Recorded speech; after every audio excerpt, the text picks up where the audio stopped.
Hello students, बेटा chemistry class 12 में हमने शुरू किया था केमिकल काइनेटिक्स और उसमें आपने रेट लॉ और ऑर्डर के बारे में कल हमने डिस्कस किया था। The rate law is modified form of law of mass action that you have studied in your 11th class. कल हमने डिस्कस भी किया था इसके बारे में। आज देखिए थोड़ा सा फिर बताते हैं। रेट लॉ क्या बताता है कि the rate of reaction is directly proportional to product of active mass of reactants each raised to some power which may or may not equal to coefficient। जैसे यहाँ पे हमने कोई हाइपोथेटिकल रिएक्शन ले ली A प्लस बी, लेट इसका product बन रहा है, तो इसके लिए जब रेट का लिखते हैं तो rate is equal to k a raise to power alpha and b raise to power beta. जहाँ पे के को हमने कहा था के इज रेट कांस्टेंट। के क्या है? Rate constant. रेट कांस्टेंट या इसी को कहते हैं specific rate.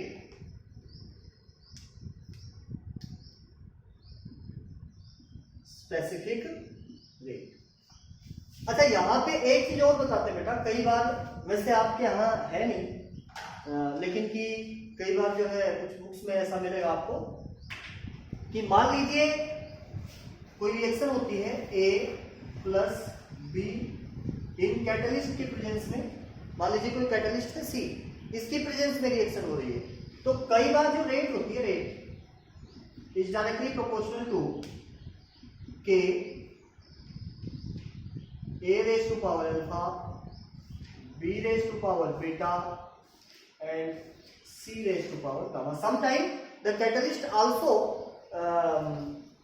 affect the rate of reaction।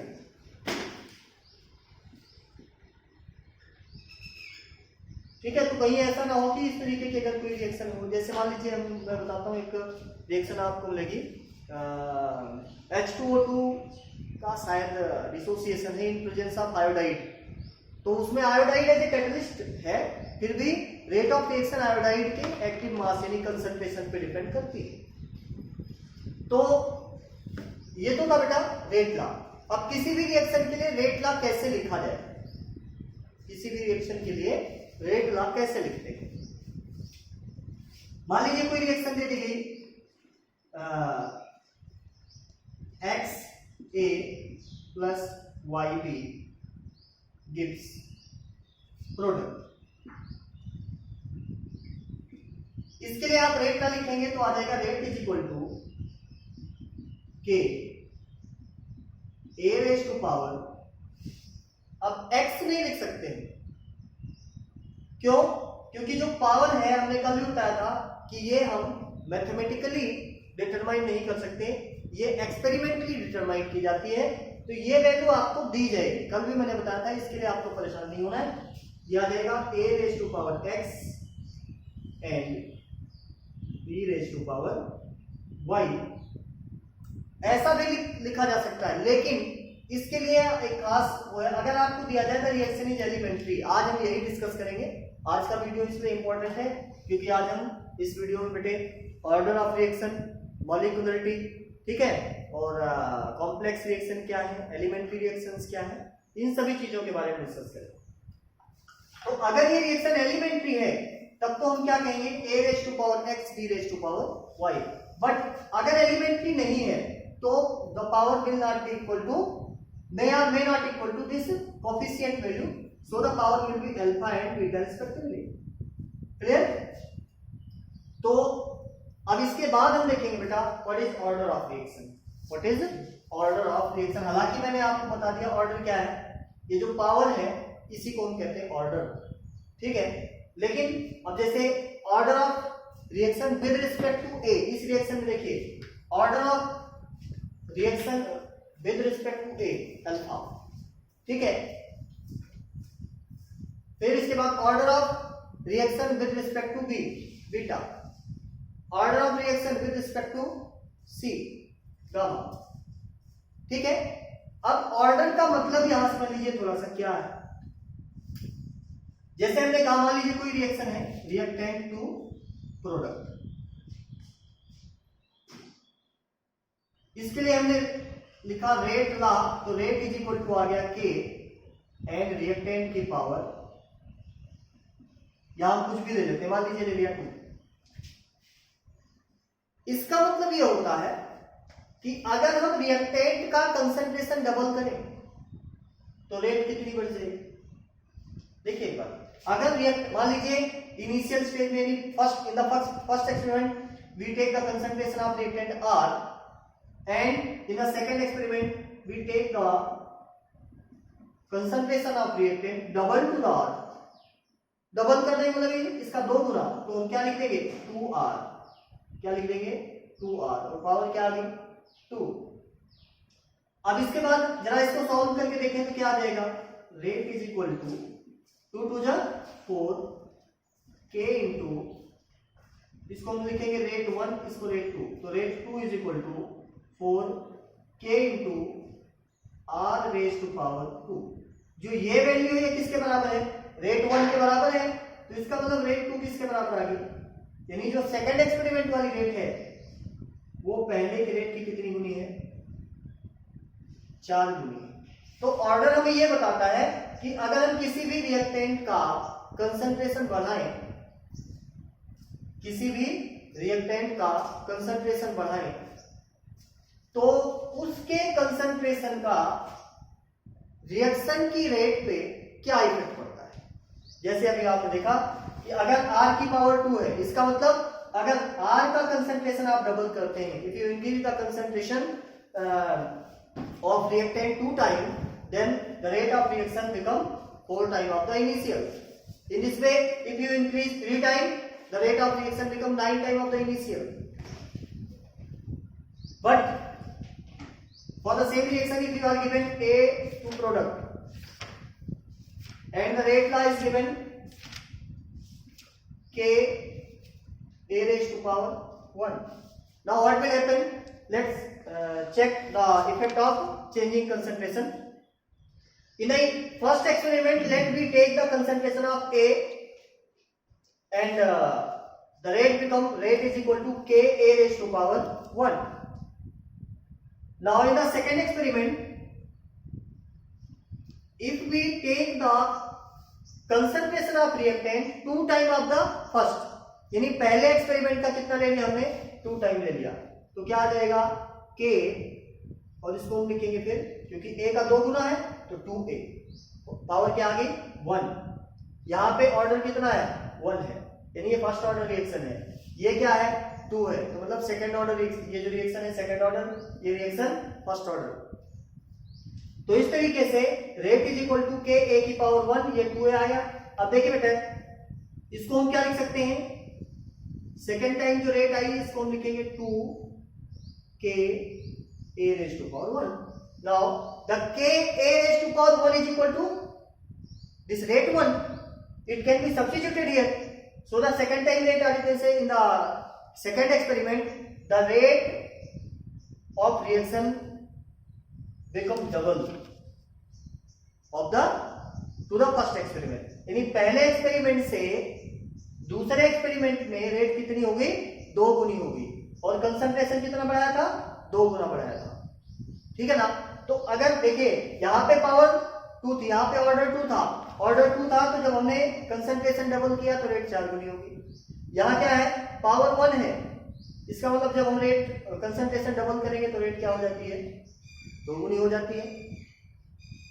अब एक चीज और ध्यान रखना है बेटा यहाँ पे, कि जो ऑर्डर ऑफ रिएक्शन है, ऑर्डर ऑफ रिएक्शन, किसी भी रिएक्शन का जो ऑर्डर है, कल बता, फिर से कई बार बता चुका हूं, I am also next time repeated, the order of reaction can be calculated experimentally, it can not be calculated mathematically. Order of reaction में भी 0 भी हो सकता है, पॉजिटिव भी हो सकता है, नेगेटिव भी हो सकता है, और फ्रैक्शनल भी हो सकता है।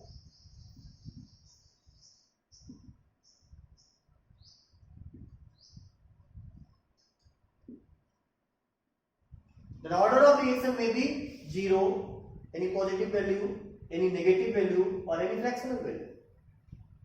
जरूरी नहीं है कि किसी रिएक्शन की जो अल्फा बीटा गामा वैल्यू है ये 1 2 3 4 ही हो, माइनस में भी हो सकती है, 0 भी हो सकती है. Now the question arises here कि what is the importance of this zero value? Zero value जैसे मान लीजिए हमने क्या कहा, इसमें इसी रिएक्शन को हम ले लेते हैं, तो इसके लिए मान लीजिए ऑर्डर आ गया rate is equal to k a raise to power 1 b raise to power 0 and c raise to power 1. This zero power tells us that the change of concentration of B do not affect the rate.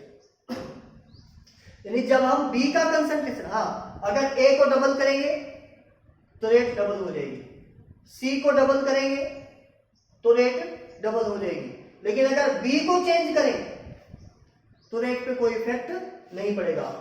The order of reaction is 0 tells us that the change in concentration of that reactant do not affect the rate of reaction. But it is not so that presence of this B is not required. ये पहले बता रहा हूं B का present होना जरूरी है, लेकिन उसकी प्रेजेंस जो है वो कितनी अमाउंट में है ये रेट को अफेक्टेड नहीं करेगी. तो यहां पे बेटा ऑर्डर ऑफ रिएक्शन हमने डिस्कस किया. इसके बाद जो नेक्स्ट टॉपिक है आपके यहां इसी ऑर्डर से मिलता जुलता वो है मॉलिक्यूलरिटी.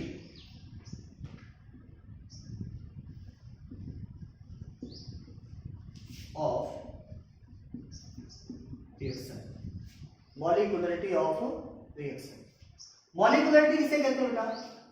मॉलिक्यूलरिटी है नंबर ऑफ, इसके लिए पहले सबसे पहले सुनिए वीडियो में हमने क्या बताया था इससे पहले वाले लेक्चर में कि मॉलिक्यूलरिटी केमिकल रिएक्शन के लिए ये जरूरी है कि मॉलिक्यूल्स आपस में एक दूसरे से टकराएं. Without collision the chemical reaction is not possible. So molecularity of any reaction is defined as the number of molecules which must be collide to start the chemical reaction. किसी भी रिएक्शन को start करने के लिए कम से कम जितने molecules collide होने चाहिए उसको हम उसकी मॉलिक्यूलरिटी कहेंगे. Number of molecules most important definition है ये मॉलिक्यूलरिटी और order. Number of molecules that must be collide to start A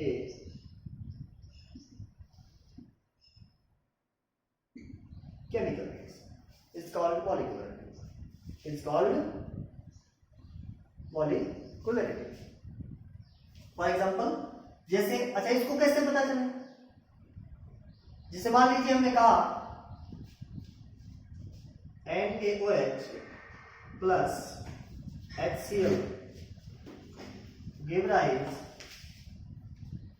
NaOH plus NaCl plus H2. For starting reaction, we need minimum 1 molecule of NaOH and 1 molecule of HCl. So the minimum number of molecule that is required to start this particular reaction is 2. So here the molecularity is 1 plus 1, or you can say 2. Such type of reaction, or you can say this reaction is known as bi-molecular reaction. In this way, unimolecular, bimolecular, trimolecular, ठीक है, इस तरीके की reactions होती है. और order क्या था? ऑर्डर की डेफिनेशन बताना. ऑर्डर कैसे डिफाइन करेंगे आप? ऑर्डर क्या था? Sum of power of reactants term. Sum of, भाई ऑर्डर आपने क्या लिखा? ऑर्डर यही बताया था ना. अगर इसका ऑर्डर निकालना है तो ये तो क्या हो गया? Order with respect to A. ये क्या हो गया? Order with respect to B. B, ये क्या हो गया ऑर्डर रिस्पेक्ट टू सी। ठीक है, अब अगर आपसे पूछे कि what is the overall order, या इसमें देखिए order with respect to a, order with respect to b. अब अगर मान लीजिए आपसे कोई पूछता है कि what is the order of reaction, order of reaction, तो क्या हो जाएगा अल्फा प्लस बीटा, इसमें alpha plus beta plus gamma. ठीक है, तो ऑर्डर क्या हो जाएगा sum of power of concentration terms, power of concentration terms in rate law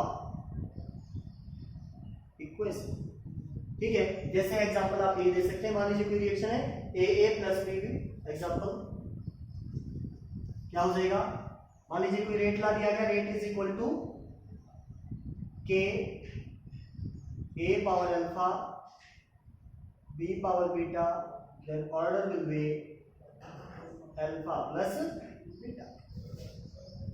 देखिए ये चीज ध्यान रखना, दिस ऑर्डर में be zero, positive, negative, fractional, anything. ठीक है, तो ऑर्डर और मॉलिक्यूलरिटी आई थिंक समझ में आ गया होगा बेटा। एक कंडीशन होती है एक चीज कि कई बार ऐसा होता है, कुछ रिएक्शंस ऐसी होती हैं जिनमें एक्चुअल ऑर्डर ऑफ रिएक्शन तो कुछ और होता है, लेकिन वो रिएक्शन जब हम एक्सपेरिमेंटली उनको करवाते हैं लैब में तो उनका ऑर्डर कुछ और मिलता है। ये कुछ कंडीशंस होती हैं, कुछ जो है ऐसे कंसंट्रेशन के एक्सेस के कारण। ठीक है, तो ऐसी रिएक्शंस जो जिनका एक्चुअल ऑर्डर कुछ और हो लेकिन वो बिहेव करें दूसरे तरीके से, उनको हम कहते हैं सूडो ऑर्डर रिएक्शन।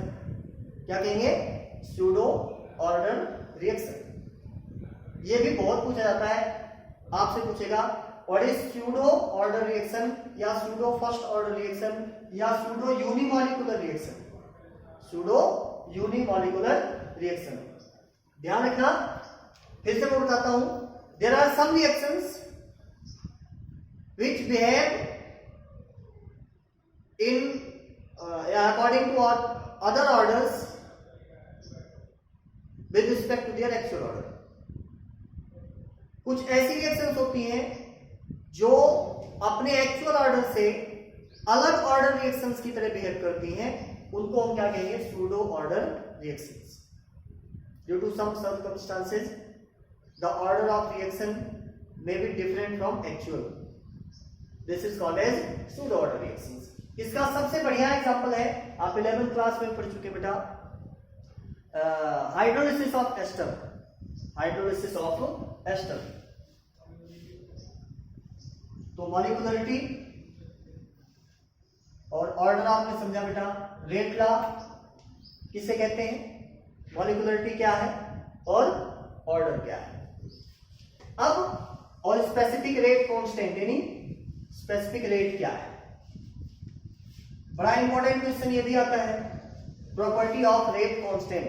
कल बताया तुमने, रेट कांस्टेंट जो है वो कंसंट्रेशन पे डिपेंड नहीं करता, टेम्परेचर पे डिपेंड करता है, ठीक है ना। और रेट कांस्टेंट जो है इसकी यूनिट ऑर्डर पे डिपेंड करती है। रेट कांस्टेंट की यूनिट किस पे डिपेंड करती है, ऑर्डर पे डिपेंड करती है। अगला जो टॉपिक है, आज ये कई सारे टॉपिक हैं, छोटे छोटे टॉपिक्स हैं, जैसे आपने पढ़ा ऑर्डर क्या है, मॉलिक्यूलरिटी क्या है, ठीक है ना। जैसे अगला टॉपिक बेटा, types of reaction. Types of reaction, reaction के टाइप में सबसे पहला टाइप है elementary reaction. Elementary reaction elementary reaction वो रिएक्शन होती है the reaction which complete in only one step, which complete in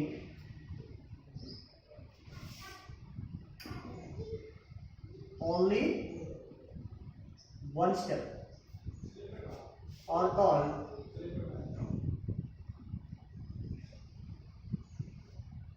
elementary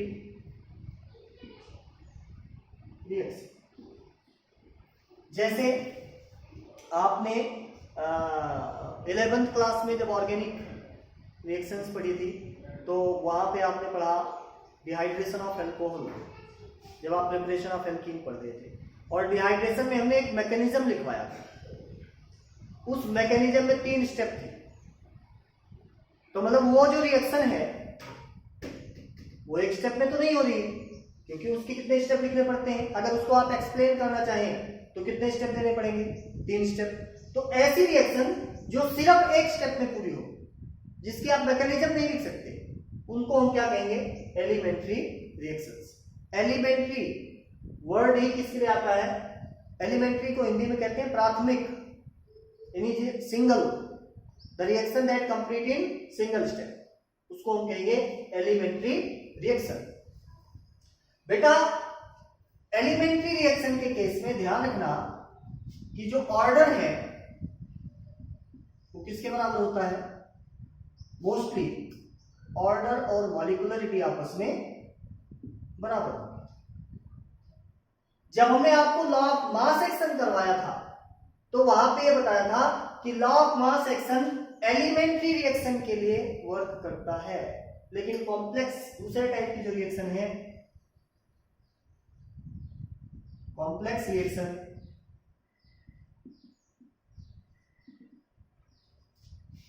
वो कभी भी एक स्टेप में पूरी नहीं होती, एक से ज्यादा स्टेप में पूरी होती है। इनके लिए मैकेनिज्म लिखना पड़ता है, ठीक है।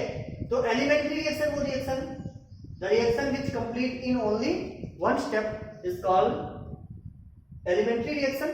इनके केस में ऑर्डर और मॉलिक्यूलरिटी दोनों सेम हो सकते हैं। अच्छा, और दूसरी चीज, it follow law of mass action, यानी इनके केस में क्या होगा कि जो ऑर्डर है वो कोफिशिएंट के सम के बराबर होगा। ऑर्डर जो है कोफिशिएंट के सम के बराबर होगा। जैसे मान लीजिए कोई रिएक्शन है A plus B gives product, तो इसके लिए जब आप रेट लॉ लिखेंगे तो rate is equal to K A raise to power A B raise to power B if reaction is elementary. अगर रिएक्शन कैसी है? एलिमेंट्री।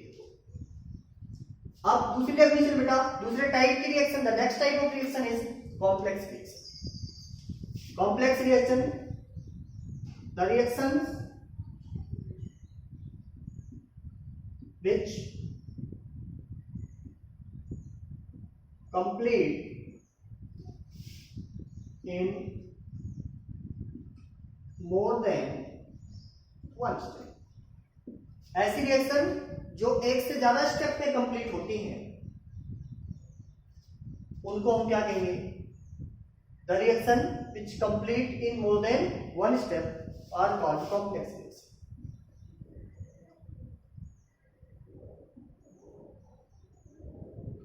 It means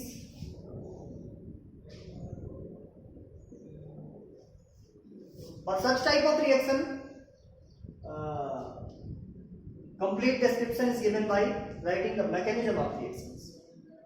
इनको एक्सप्लेन करने के लिए हमें क्या करना पड़ेगा? इनकी पूरी मैकेनिज्म लिखनी पड़ती है। और मैकेनिज्म में हर एक जो स्टेप होता है, जैसे मान लीजिए कोई रिएक्शन हम लेते हैं बेटा,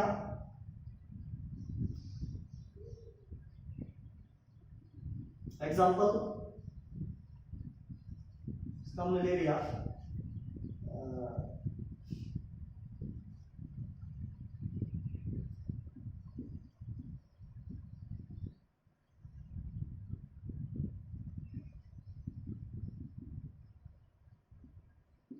अब ये एक रिएक्शन है, इसमें प्रोडक्ट बनेगा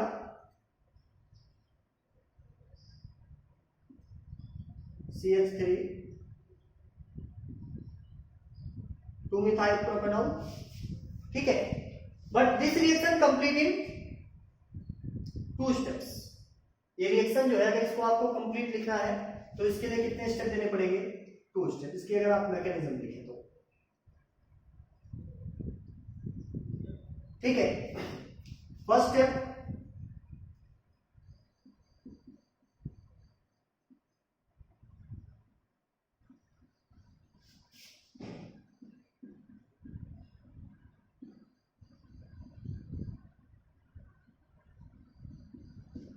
this, and second step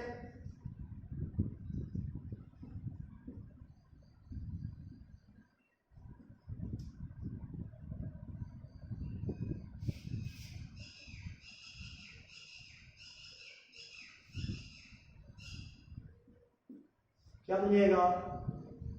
2 methyl propanol, ठीक है। तो ये जो रिएक्शन है कितने स्टेप में पूरी हो रही है? 2 स्टेप में। एक चीज और ध्यान रखना बेटा, कॉम्प्लेक्स रिएक्शन का ऑर्डर, एलिमेंट्री रिएक्शन का ऑर्डर कभी भी फ्रैक्शनल नहीं मिलेगा आपको। अगर ऑर्डर फ्रैक्शनल है तो कॉम्प्लेक्स में, order of reaction is fractional only for complex reaction. Elementary के केस में क्यों? क्योंकि एलिमेंट्री के केस में जो ऑर्डर है वो किसके बराबर होगा? सम ऑफ कोफिशिएंट के बराबर, और कोफिशिएंट फ्रैक्शनल नहीं होते तो ऑर्डर भी फ्रैक्शनल नहीं होगा। ये जानबूझ के बनाया जा सकता है। बाकी मोस्टली रिएक्शन लिखते समय हम क्या करते हैं कि जो कोफिशिएंट्स हैं उनको मोस्टली हम होल नंबर के टर्म में ही देते हैं। मैकेनिज्म लिखते समय देखो इसमें कितने स्टेप आए बेटा? 2 स्टेप, और हर एक स्टेप इसका अपने आप में एलिमेंट्री रिएक्शन है। किसी भी कॉम्प्लेक्स रिएक्शन में जब हम मैकेनिज्म लिखते हैं तो मैकेनिज्म का हर एक स्टेप एलिमेंट्री रिएक्शन होता है। इसका मतलब हर एक स्टेप की अपनी खुद की मॉलिक्यूलरिटी है, हर एक स्टेप की अपनी खुद की मॉलिक्यूलरिटी है, ठीक है ना। लेकिन अब आप जब लिखते हैं इसको तो ऐसे लिखते हैं, कोई एक स्टेप ऐसा होता है जो इनमें से सबसे स्लो स्टेप होता है, सबसे स्लोवेस्ट स्टेप जो होता है, ठीक है ना। जैसे ये स्लो, ये फास्ट, मान लीजिए ये स्लो स्टेप है और ये फास्ट। तो इस रिएक्टेंट से इस प्रोडक्ट के बनने में ये 2 स्टेप में रिएक्शन पूरी होगी। तो अगर हम देखें मॉलिक्यूलरिटी की बात करें तो मॉलिक्यूलरिटी तो हर स्टेप की अलग अलग होगी। मॉलिक्यूलरिटी हर एक स्टेप की अलग अलग होगी। मॉलिक्यूलरिटी किसे कहते हैं? किसी रिएक्शन को स्टार्ट करने के लिए कम से कम जितने मॉलिक्यूल्स कोलाइड होनी चाहिए उसको हम क्या कहते हैं? मॉलिक्यूलरिटी, ठीक है। लेकिन अब बात करते हैं ऑर्डर की। क्या ऑर्डर भी हर स्टेप के अलग अलग होंगे? नहीं। अगर रिएक्शन का ऑर्डर निकाला जाएगा तो ओवरऑल रिएक्शन का ऑर्डर जो है वो किस पे डिपेंड करेगा? इस स्लो स्टेप पे। जो स्लो स्टेप का ऑर्डर होगा वही ऑर्डर पूरी रिएक्शन के लिए लिखा जाएगा। It means the order of any complex reaction is the order of its slowest step, it's slowest step, and the rate of reaction is also depend on slow step। ये अभी मैं बताता हूं कैसे। इसीलिए जो स्लोवेस्ट स्टेप होता है इसको हम कई बार लिखते हैं रेट डिटरमाइनिंग स्टेप, क्योंकि पूरी रिएक्शन की जो रेट है, पूरी रिएक्शन की रेट किस पे डिपेंड करती है, या पूरी रिएक्शन की जो स्पीड है वो किस पे डिपेंड करती है? वो डिपेंड करती है बेटा सबसे स्लोवेस्ट स्टेप, ठीक है ना। इसीलिए इसको हम क्या कहते हैं? Rate determining step. अब इसका एक एग्जांपल लेते हैं भाई। जैसे एग्जांपल ले लिया, मान लीजिए बेटा कोई बाइक बनाने की एक कंपनी है, तो जो बाइक बनाने की कंपनी होगी उसके अंदर हर उसके जो पार्ट्स हैं, different parts are manufactured in different units. अब मान लीजिए बाकी सारे पार्ट्स तो कंपनी जो है वो बनाती है रोज के 5000, लेकिन जो हैंडल बनाने वाली यूनिट्स है वो दिन में सिर्फ 100 हैंडल्स प्रिपेयर करती है, मैन्युफैक्चर करती है। तो बताइए एक दिन में कितनी बाइक बनाई जा सकती है? आपको खुद सोचना इसमें। भाई एक बाइक बनाने की कंपनी है, उसके बाकी सारे पार्ट्स तो रोज के 500 बन रहे हैं, लेकिन जो हैंडल वाली यूनिट है वो सिर्फ 100 बनाती है। तो क्या बिना हैंडल के पास 500 बनाना, आप कह रहे 500, तो 500 तो तब बने ना जब मान लीजिए कि उसमें तो क्या होगा, 100 बाइक में तो हैंडल लगेगा, बाकी 400 बिना हैंडल की होंगी। तो इसका मतलब अगर कंप्लीट बाइक को मैन्युफैक्चर करना है तो किस पे डिपेंड कर रहा है? उस हैंडल वाली कंपनी पे, जो हैंडल बनाती है उस यूनिट पे। क्यों? क्योंकि उसका जो काम है वो सबसे स्लो है। वो एक दिन में जितने हैंडल बनाएगी उतनी बाइक प्रिपेयर हो, उतनी बाइक मैन्युफैक्चर हो जाएगी। तो इसलिए हम क्या कह सकते हैं कि किसी भी रिएक्शन में, किसी भी कंपनी में जो कंपनी का प्रोडक्शन रेट है वो सबसे स्लोवेस्ट यूनिट पे काम करता है, सबसे स्लोवेस्ट यूनिट पे काम करेगा, उसी स्लोवेस्ट स्टेप पे उसका प्रोडक्शन डिपेंड करेगा। वैसे हमारी रिएक्शन भी कि केमिकल रिएक्शन में भाई अगर रिएक्शन स्टार्ट होगी तो पहले इससे ये कार्बोकैटायन बनेगा, फिर ये कार्बोकैटायन से अल्कोहल बनेगा। क्लियर? तो अगर जैसे हमने कहा ये स्लो है, जो अल्काइल हैलाइड से कार्बोकैटायन का बनने वाला प्रोसेस क्या है? स्लो है। लेकिन बेटा ये भी तो ध्यान रखो कि जितना कार्बोकैटायन बनेगा वही कार्बोकैटायन ही तो अल्कोहल बनेगा। अगर कार्बोकैटायन ही कम बनना शुरू हो जाए तो इसका मतलब अल्कोहल का प्रोडक्शन क्या हो जाएगा? कम हो जाएगा। तो ये चीज ध्यान में रखना है कि किसी भी केमिकल रिएक्शन में अगर वो कॉम्प्लेक्स टाइप की है तो उस रिएक्शन की पूरी रिएक्शन की जो रेट है वो किस पे डिपेंड करती है? उसके स्लोवेस्ट स्टेप पे। तो बेटा आज मैंने आपको बताया रेट लॉ, ऑर्डर, ठीक है ना, मॉलिक्यूलरिटी या सूडो ऑर्डर, सूडो मॉलिक्यूलरिटी कई बार होती है, ठीक है ना। फिर इसके बाद elementary reaction and complex reaction. Complex reaction के लिए हमें क्या लिखना पड़ता है? ऐसी रिएक्शन जो एक से ज्यादा स्टेप में पूरी होती है। For the description, for the complete discussion of complex type of reaction we need to write the mechanism. Mechanism क्या है? Mechanism is the sequential steps, mechanism is the sequential steps in which a chemical reaction get completed।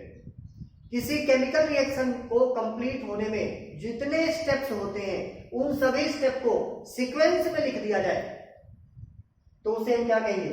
Mechanism of reaction. इस mechanism में जो सबसे slowest step होता है, पूरे reaction की रेट उस पर डिपेंड करेगी, पूरे रिएक्शन का ऑर्डर उस पर डिपेंड करेगा, लेकिन मॉलिक्यूलरिटी हर एक स्टेप की अपनी खुद की होती है। मॉलिक्यूलरिटी हर एक स्टेप की अपनी खुद की होती है। तो जो नेक्स्ट वीडियो आएगा हम डालेंगे बेटा, उसमें आपको कॉम्प्लेक्स रिएक्शन की मैकेनिज्म्स के बारे में बताएंगे, और इसके बाद ये स्लोवेस्ट स्टेप जो है वो कैसे रेट पे डिपेंड करता है, और इनकी रेट लिखना, रेट लॉ लिखना बताएंगे कि कॉम्प्लेक्स रिएक्शन का रेट लॉ कैसे लिखा जाता है, ठीक है। और इसके बाद हम ये बताएंगे कि ऑर्डर ऑफ रिएक्शन किसी भी रिएक्शन के रेट कांस्टेंट को देख करके कैसे पहचाना जाए।